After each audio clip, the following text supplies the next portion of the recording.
I think as a program manager in complexity, you're sitting there watching that beacon all the time. And if your funding changes or you hit a barrier or what you thought was going to work doesn't work, or some political elements nudged you over to the right or the left or wherever, they're just little adjustments on a long-term journey. Your job's to navigate change towards an outcome. So be clear what your outcome is.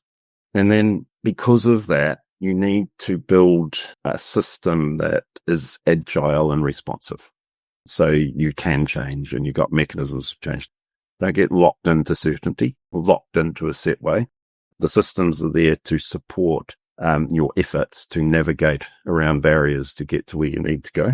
And then, and don't rush. Welcome to Manage This, the podcast created by project managers for project managers. I'm Wendy Grounds, and with me in the studio is Bill Yates. If the show has helped you think differently, work smarter, or feel a little less alone in the chaos, we would love to hear from you. You can find us on velociteach.com, on social media, or in your favorite podcast app.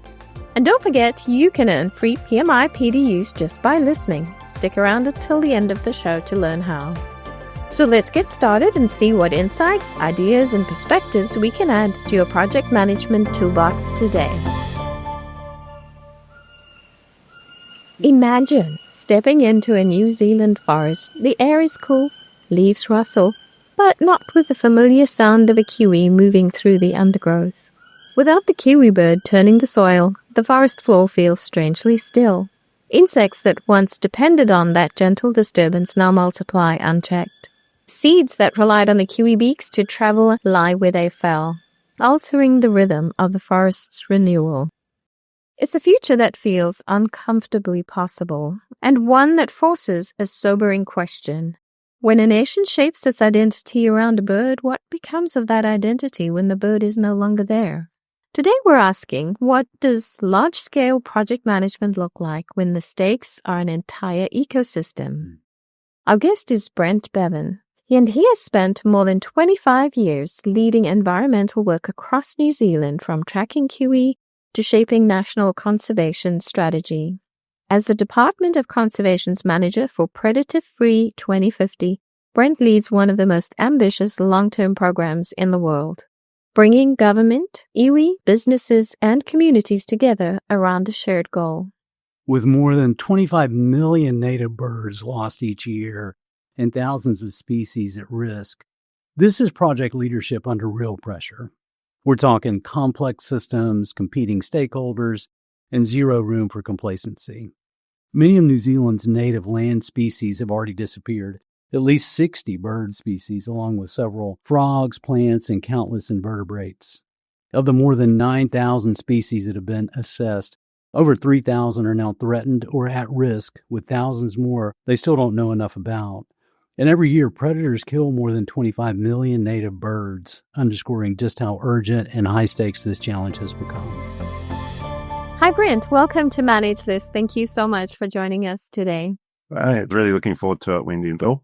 Yeah, we are excited about this conversation. We've done a little bit of homework about it, and I've been watching some videos, and I'm going to put links to those in the transcript for our audience so that they can get a little more acquainted with what you do. But can you give us an idea of Predator-Free 2050? Now, it's a huge, ambitious conservation effort, and just describe for us the vision behind it and what made it feel that this was achievable. Yeah, I wouldn't go so far as say it's achievable, but it's certainly worth attempting, and I'll try to describe that. So Predator-Free 2050 is a vision within New Zealand to try to eradicate a small group of invasive animals that have been introduced to our island nation and shouldn't exist here and are just basically driving our native species to extinction. If we don't do something to manage these introduced animals, we're going to lose our native species, which are iconic and part of our identity and contribute to the world's biodiversity. So we want to keep them, was the decision we made. So we've got to manage these things out. For years, we've been doing what we call suppression or management of these animals and keeping numbers low. But really, we've still had our native species declining. So we needed a game changer. And the game changer was a very bold vision to say, actually, we're going to try to completely remove all of these invasive animals, rats and feral cats and possums and what we call mustelids, which is stoats, ferrets and weasels. We want to remove those completely from the country. So it set the bar very high and has created a huge challenge for us. Now, that's why I had my first comment about achievability. It's a real stretch. Like, it is way beyond our current capability, but it builds on 60 years of conservation history. We're really good at eradications at a certain scale, and we've got really good at management at a very large scale on the mainland. So it's trying to sort of combine those two elements to get large scale on the eradication elements. And I think what made it feel it's worthwhile is when you work backwards. So if you have a really audacious goal, a real stretchy goal, like the whole country by 2050, and then you step it back in sort of 10-year increments, when you look forward 5 to 10 years on what you have to have actually achieved, that looks achievable. So that's well worth it. And the other thing that makes it really worthwhile, when I was in on ground zero on this, so I, helped with the design. When you think what failure looks like, it's still a better state than we are currently. So even if we don't reach it, we will have better methodologies. We'll be protecting larger areas. We'll have more biodiversity. Failure is still a success. So in that case, you go, well, this is a no-brainer. We just need to try this and push along. Right. Yeah, you kind of have to do something. I agree. Eradication is very different to just population control. Can you talk to us about the plan that you are implementing and which are the predators that are the most damaging? Are you targeting those or is it just all of them at once? Yeah, population control or what we call suppression, it's a bit like mowing your lawn. You go around and you mow your lawn, but it will grow back and you've got to go and mow it again. So you've got continual investment. You've got to go again and again and again. Eradication is like ripping your lawn up and putting concrete down. You've changed the very nature of what's happening. So they're not there anymore. We don't have that issue around managing, that population continually. And you've removed completely the pressure on our native species. They just thrive. So you've got quite a different end game. But yeah, complete zero is quite a different step. Our eradication thinking across the country is being you spend about 10% of your effort on removing 90% of the individuals, and then you spend about 90% of your effort on removing the last 10% of individuals. And that's a bit of a rule of thumb that sticks. So we're trying to get those cost factors down quite a bit. The plan is sort of multi-tiered because it's so long, but we're just bringing our new strategy out. And the new strategy has a community mobilization component to it. So it's saying that we've got to get people engaged in this. And that's part of the sustainability of this as much as anything. If we've got New Zealanders on board and they think this is a good investment, then our politicians will think it's a good investment and they'll want to keep working on it. And as we work through areas, we want people to be excited about the potential of our biodiversity and what we're doing. So a big community mobilization component to it. A chunk of work focused on maintaining what we've gained so we don't go backwards on any of that. And some of that is focusing more on suppression. It's that old analogy of keeping the patients alive while you build a new hospital. So we can't walk away from looking after our native species. Then huge focus at the moment on innovation and research and learning. Because it's that big gap between where we are at the moment and where we want to be.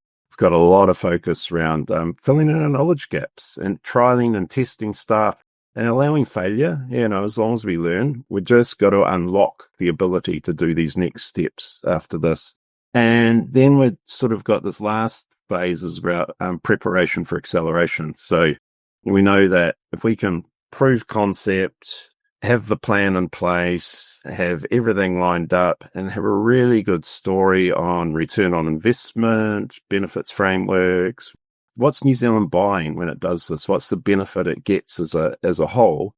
Then we will have a really good case to get the funding required to roll this out across the country.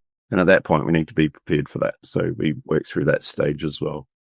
So that's our focus here in our strategy. But if I looked at the phasing of how we applied this, our first phase, which we worked through over the first period, was probably understanding what we needed to do to deliver this, and then getting a budget allocation to enable that. And so it was really broad, involving all the stakeholders we could think of.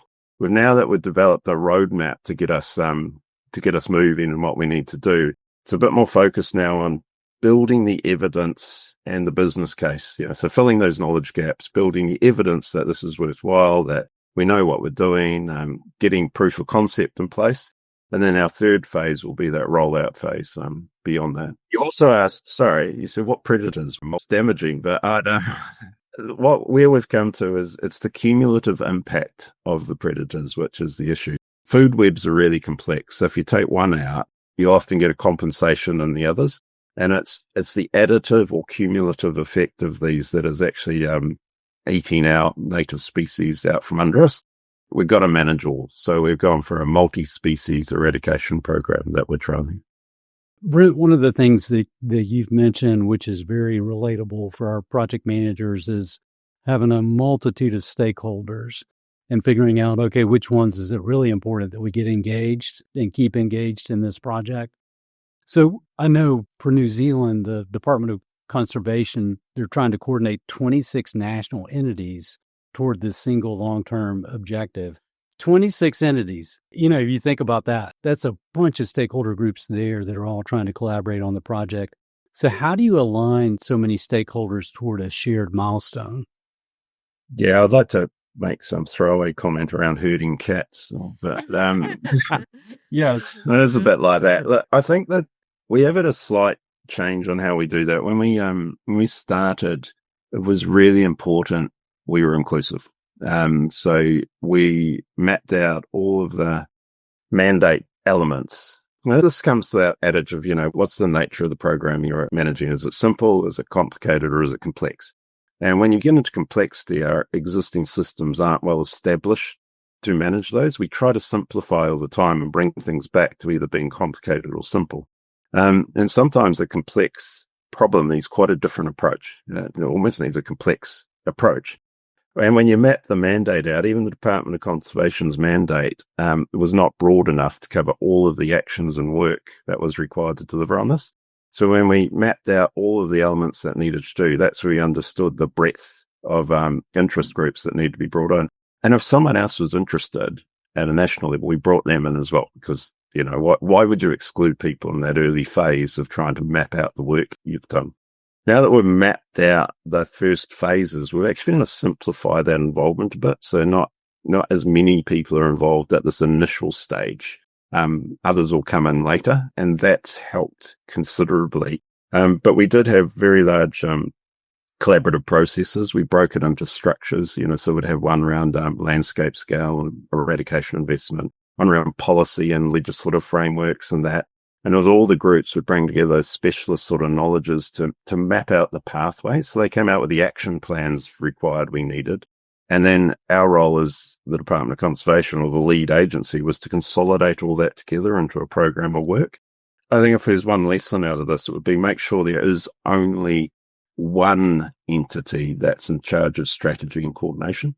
You can't have dual strategies running. So to make sure there is just one. Yeah, that's good. This is going to take decades to complete. So how do you make sure that the leadership and the funding and the accountability stay strong, even as inevitably people will change, governments change, and the leaders on this project will change? How do you keep that continuity? Yeah, it's a challenge. It's very hard to predict. It's hard to predict what's going to happen in 10 years' time. And so, because I'm quite old and I've done 30 years of conservation management now, and I did quite a lot of reflection on what made programs fail and why didn't things, why did they ramp up and then disappear? And there's several elements I sort of like to focus on. One is a level of that public and community engagement and support for something is actually really important, because that sort of manages your political interface. Your politicians always respond to public sentiment. So if something dies down and becomes business as usual and disappears and just sort of gets buried within stuff and it drifts from view, you actually start to run quite a lot of risk of losing that long-term support. So you want those structures in place. One is driving that community support, but also being really structured around your long-term work program. having a publicly available strategy, having an action plan that deliberately steps through sort of a logic map type approach to things, shows if we do this action now, this is the change we expect to happen and the goals we expect to achieve. I think having all of that visible is really important. And then you need to get some results. There's nothing protects a program better than delivering results and then celebrating them. Like if you can show the change you're making and why that investment is exciting and worth delivering, that just keeps that momentum going. So you never want to get it business as usual. And the other little elements I was thinking of in there is having non-government involvement, because we've had NGOs and we've got a specific trust that is sitting there and driving this. And they just keep that challenge in place and keep the visibility and almost hold the government to account to some degree, which I think is really important. And then my last factor in that would be, as you design the system around this, to make sure it doesn't rely on one person.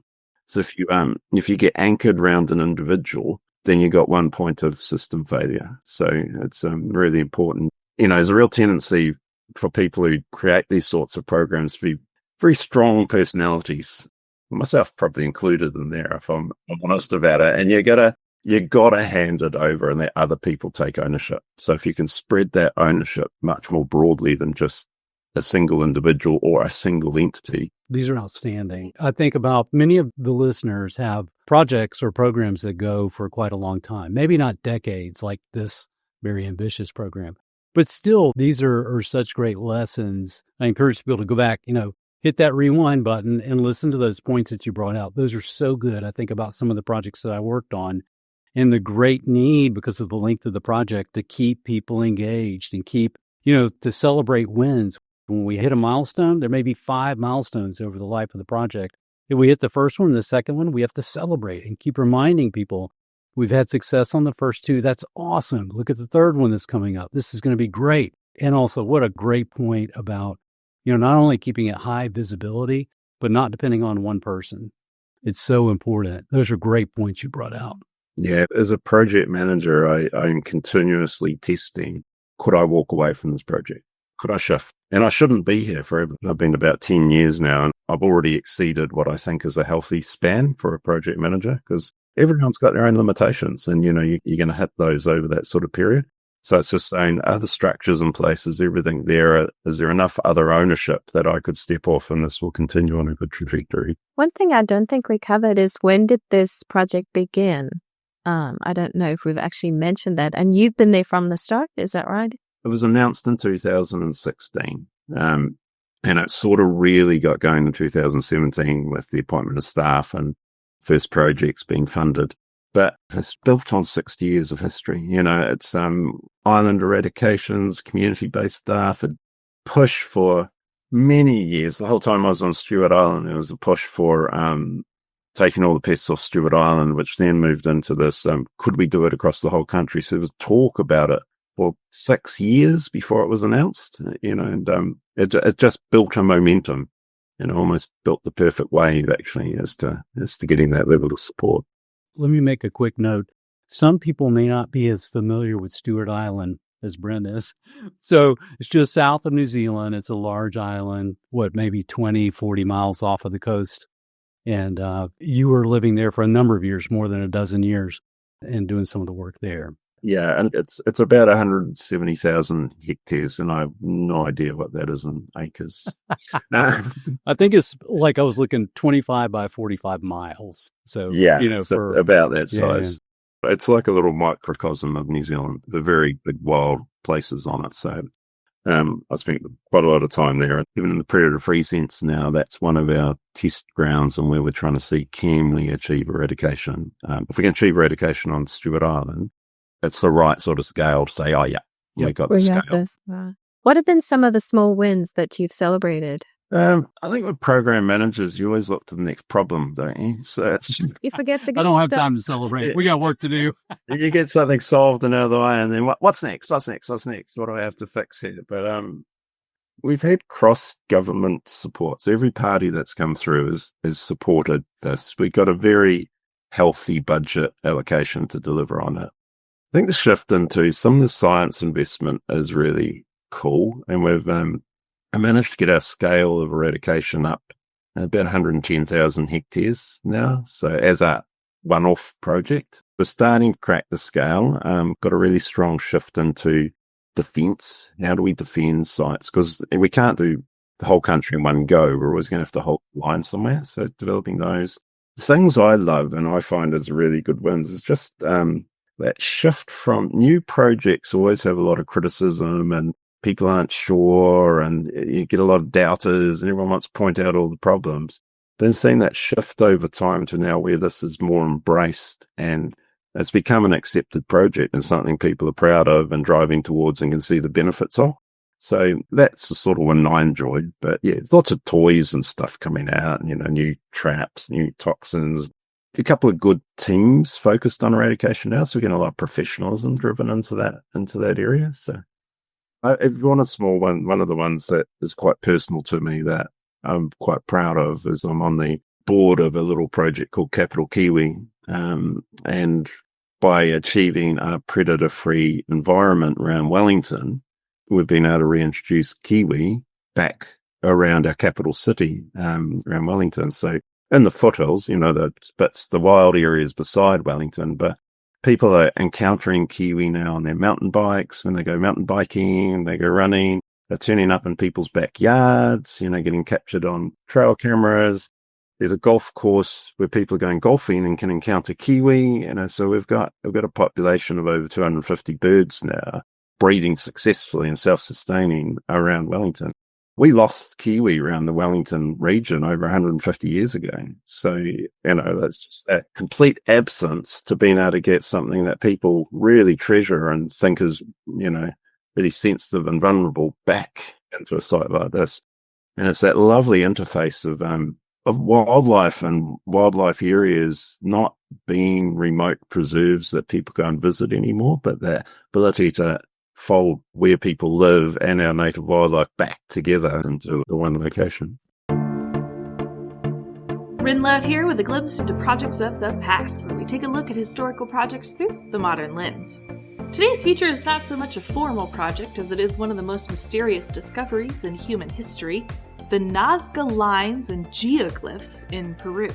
If you're anything like me, you'd never heard the term geoglyph before. Essentially, geoglyphs are just large designs created on the ground by moving around rocks or dirt. So what makes these designs in the dirt so special? Well, there are hundreds of them, and they are huge. The Nazca lines include over 800 straight lines, 300 geometric shapes, and around 70 biomorphic figures depicting animals, plants, and humanoid forms. Some figures stretch over 1,200 feet long. This also means that you can only fully view them from above. A strange feature given that they're estimated to have been created between 200 BCE and 600 CE. As with many impressive ancient structures, there have long been people who believe that the Nazca lines were created by ancient astronauts, aka aliens, which their primary claim being that ancient peoples couldn't possibly have created such accurate lines and shapes. In 1983, paranormal researcher Joe Nickell debunked this belief when he reproduced the figures using tools and techniques that would have been available at the time, things like ropes, wooden stakes, and basic surveying methods to maintain straight lines. The Nazca lines were created by removing dark, iron oxide-coated stones from the desert surface to reveal a lighter soil underneath, a simple technique that produced enormous, high-contrast designs. Researchers believe that they were built incrementally over several centuries. Though we know quite a bit about the physicality of the Nazca lines, a big question still remains. Why? There are lots of theories, from replicating constellations, to religious purposes, to irrigation maps, and even one researcher suggested they were used for the development of textiles. So why feature this project? Because it demonstrates the value of planning and execution. The Nazca lines were never meant to be seen from the ground. Their full impact is only visible from the sky, something that the Nazca themselves couldn't even do. Additionally, the lines have survived over 1,500 years. resisted erosion thanks to the desert climate, and they continue to generate global fascination, tourism, and study. Thank you for joining me for Projects of the Past. I'm Rinla. See you next time. How does the topography and the environmental constraints in New Zealand, how do they shape your technical and your operational approach? And if you have any examples of where the landscape has influenced how your work was done? Yeah, it's constraints as opposed to opportunity through our landscape, I think. So it's an island nation, which is really useful. So we do have strong topography. The Southern Alps is a mountain range, some really fast-flowing rivers, things like that have really helped. They create some boundaries, which are quite useful. So our predators species can't go everywhere.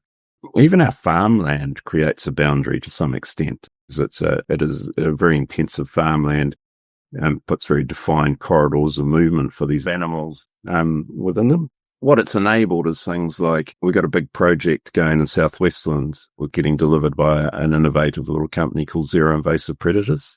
And they're trying to prove at concept that we can do really large areas and defend them. So this is where I was talking about 110,000 hectares being managed, multi-species, complete removal. The reason I've chosen that southwestern environment is it's bounded on one side by the ocean, the other side by the Southern Alps, which those predator species can't cross over. And it's got two very fast-flowing glacial rivers down either side of that area. So they can use the fast-flowing rivers to slow reinvasion down. It doesn't stop it, but it allows it to be manageable. So we can use our topographic features to create advantage on where we choose and where we look after and where we prove concepts. That's really good. I was listening to an interview that you had, and I was laughing thinking, okay, this man has to think about how far a rat can swim or what temperatures a possum can survive in. It's so different. So thinking about these constraints and these boundaries and how they're useful and helpful for your project, I get it. Yeah, it makes sense. Yeah, thankfully, I don't have to understand that, but the people we're contracting and the people who are coordinating that do. It does help. I mean, I do have a science background and an operational background, so that experience is useful. But yeah, don't try to own everything. Yeah. What's been, for you personally, one of the biggest challenges on this project? I think it's slowing down to bring people along would be my biggest challenge. So I'm focused on this full time. And you're looking way ahead and you can see the actions that need to happen, but then you're asking a lot of people to keep up with that, if that makes sense. So, and I feel a sense of urgency because I have spent 30 years watching the loss of our biodiversity. You get this sense of urgency there and this passion and and then you go, well, yeah, we need to do this, we need to do this, we need to do this, but everyone else has got their normal constraints and all their normal business to deal with and everything else going on. So you've got to sort of stop yourself and come back and bring people back along on the journey to get to where you need them to be. And that's been my biggest challenge, is to curb my frustration and keep working back to bring people along. Mm-hmm. Again, you are preaching. This is such good stuff, Brent.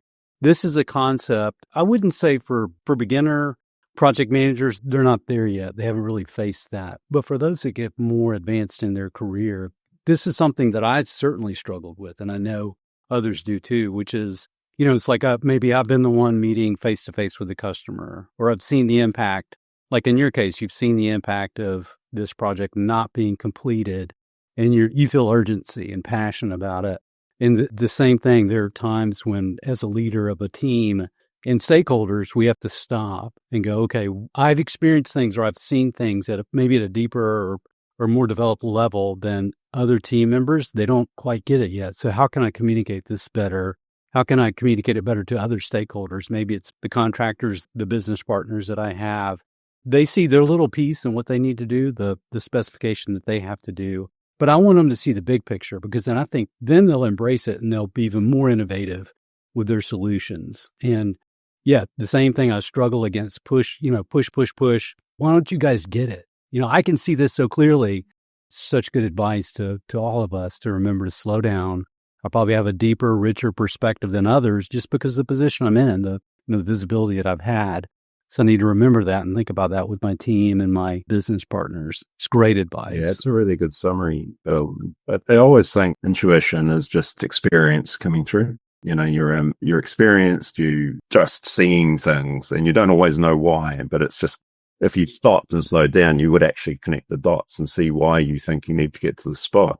But that's just reversing back a little bit and bringing people along on the journey becomes really important, especially when you think about if you've got senior leaders or chief executives who have 100,000 demands on their time, how you engage them and get them to where you are, what you need when you've got a much more focused area of work. It's a big challenge. And I call it a personal challenge because I'm not designed for it. So, yeah, many of us are right there with you. I'm sure some of our listeners want to know a little bit about your tools and techniques that you're using to tackle this, the type of science and innovation that you are using in this project. Are you able to tell us about that? Yeah. It depends on the environment, which is really interesting. So we've broken our environments into sort of what we call rural, so farmland areas, urban environments, and more natural backcountry environments. And they're all in sort of different phases and different learnings. So our backcountry stuff still using toxins substantively. We're putting quite a lot of development, not in the tool, but the application of the tool. That's where we're going very, very big scale, trying to break that scale factor. In urban environments, we can't do aerial application of toxins over broad areas, and the same in farmland where you got that. So much more development of multi-kill traps, long life lures, artificial intelligence coming strongly into the fore in this space. And so quite a lot of investment in that. And then the integration of all that data, believe it or not, you start thinking about things like data and interoperability and how we link things together become very, very important. So, still generally a lot of the old techniques getting used. We're just refining traps, we're refining toxins, but AI is a big game changer. Genetics holds quite a lot of potential as well. We're also got that investment in genetics. But, you know, most of these investments and this change in technology is to reduce cost, because we can achieve eradication at certain scales as long as we put enough money into it. So it's really saying, we know we can do this. Now, how do we get it so it's cost effective and scalable? And then that's where technology really starts to come in and refine those elements. So that's an interesting one. And I mean, that's in how we do stuff on the ground. And we can talk a little bit more soon about how AI applies through detection and things like that. But in a program management sort of sense, one of the things we skipped over a little bit, but I want to cycle back on, is one of the tools we use is a thing called Developmental Evaluation. And that's creates this learning by doing approach. It becomes really, really important in what we're doing because it's how we handle the ambiguity of our program. So we don't know how we're going to manage this. The program management approach gives you amazingly good structure. And it gives you all the stuff you need to have the right conversations to see how you're going, where you're going, how things are tracking, and when you bring things together. But the worst thing to do in an area where you don't know what the outcome is going to be is to set KPIs. We do not set key performance indicators because the way you end up doing is locking yourself in. So we use a developmental evaluation frameworks, which means you try to set learning indicators or marker points where you check what you've learned.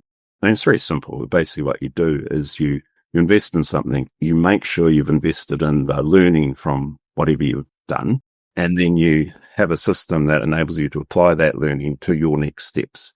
We have a 50-year vision, but we really focus on the next 5 years so we can make adjustments rapidly.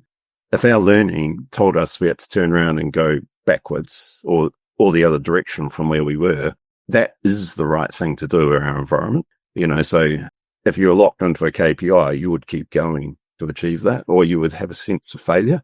Our failure is not to listen to what we've learned. Yeah, that completely makes sense, Brent. The feedback loop is so important at this stage in the program. And there are many times when, as project leaders, if we start saying, okay, these metrics are important, and we start reporting them, then people expect them. To your point, okay, we need to remain flexible. Don't put the cart before the horse. Don't make the data or the KPI the most important thing because we're not even sure we're measuring the right thing yet. Let's continue that feedback loop to make sure that we're learning as we go. I mean, a little example of that in our sense was there's this high pressure when you start a project up, especially when it's political, to start showing results. So we started gathering data on hectares treated, and it started to drive investment behavior around just getting hectares treated. And in some sense, that's good. But we weren't learning. Like, it was just whatever it took to achieve those hectares, as opposed to, are we testing something here? Are we narrowing this down to get this right? So the focus went away from learning and experimentation and development of tools to just achieving the outcome. It's just subtle little things like that. So what you measure often drives action, and being really mindful of that. Yeah, there was the large bank, I'm not going to say the name, but based out of the United States of America, that got in trouble not too long ago for placing emphasis on the wrong KPI, opening accounts. Managers were being rewarded to open accounts. So let's go open those accounts. Yeah. And we saw what happened. So yeah, that's you don't want to focus on the wrong metric. No, you don't want to have no metrics. So it's a bit of a balance. Yeah. Would you tell us about AI? You mentioned it earlier, how that's been used in your pest control and detection. Yeah, I think AI, as much as it worries me, it also it offers so much potential. So where we've managed to get to already with artificial intelligence is in our monitoring program. We've developed thermal cameras. A lot of people will be familiar with trail cameras or game cameras that you can put out and detect motion and take a picture. So a slight adaptation on that is what we call thermal cameras. Measures, identifies body heat of an individual when it comes into view. And then by incorporating AI into that, it will take that body heat signature and it will identify what it is on site at location. And that means your data packages are much smaller. This becomes really important in our areas because we're really remote. You don't have cell phone coverage, or, we're sending data out via satellite to enable a rapid response at a location. And so you want to get your data sequences as small as possible. But that artificial intelligence ability to identify the animal immediately also gives you an immediate response. So your footprint you're trying to deal with, or the location, is much, much tighter than before. That's giving us a much better response program. And we're starting to see that we're able to apply that to offshore islands that are prone for reinvasion as well, which is enabling rapid response, which is reducing costs across time. But we've also then taken that sort of technology and integrating it into traps. So we've now got a couple of traps that are coming out that will only go off on the species you're targeting. Critter Solutions have developed one that we're testing at the moment, where there's lots of non-target native species that we don't want damage. And the general idea is it just sits there. If a native parrot or a kiwi or a tuatara or something like that entered the trap area, nothing happens. Whereas if a stoat or a rat or something we're targeting enters, it detects it in a fraction of a second and identifies what it is and then goes off on that animal. But then it opens up a whole raft of potential solutions as we start to integrate those things around the ability to have immediate responses. So we could have a whole lot of bait stations or traps or things in play with your thermal camera. And, if you identify an animal in an area, it opens up a network of devices around the place. So you don't even have to have the human elements starting to come into play. There's lots of opportunity with artificial intelligence.